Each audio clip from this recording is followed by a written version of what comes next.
Afternoon, Cactus people.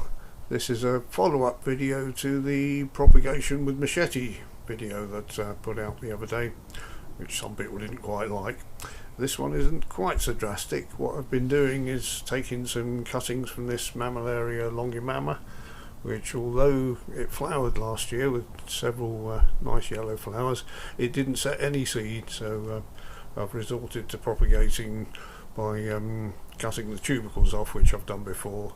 You've probably seen in the previous video, but I took pictures of this as I was doing it past couple of days, and here's one of the tubercles which has been cut off and then coated with sulphur, which as I said in earlier videos, you can get them out, can get it out of volcanoes, but it's also available from other sources.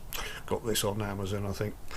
And I'll leave that for a few days and then pot them up into just pure grit. There's no compost at all in that, and they'll sit there, they'll shrivel up for a bit, and then eventually they'll put roots out, and just when you think they've had enough and they're dropping dead, they'll start to grow new little plantlets from the side of the cuttings, which works very well, as you've seen in the previous video.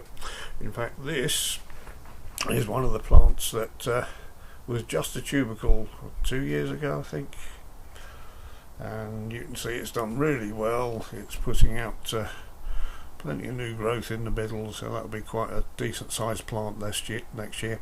I was going to use this and the other one for propagation in the coming years, but I appear to have sold the other one, which I've looked everywhere for it, and is gone, so I must have sold it, which I didn't mean to. So I shall hold on to this one. And this one, I know it looks drastic at the moment, but it will grow back. This was, I don't know if we can see clearly in here, there's a tubercle that was knocked off by the pigeon a few years ago, or pigeons, and that's completely healed over now. You wouldn't know looking at the plant that it had any previous damage on it, so it will get better. And this one I'll be keeping just for propagation. Hopefully it might set some seed this year. Now we've got a couple to cross-pollinate with. Don't know if it will cross-pollinate with clones of itself, but we'll give it a go. Anyway, I shall keep you updated as to how these get on in a future video. So thank you very much for watching, everyone.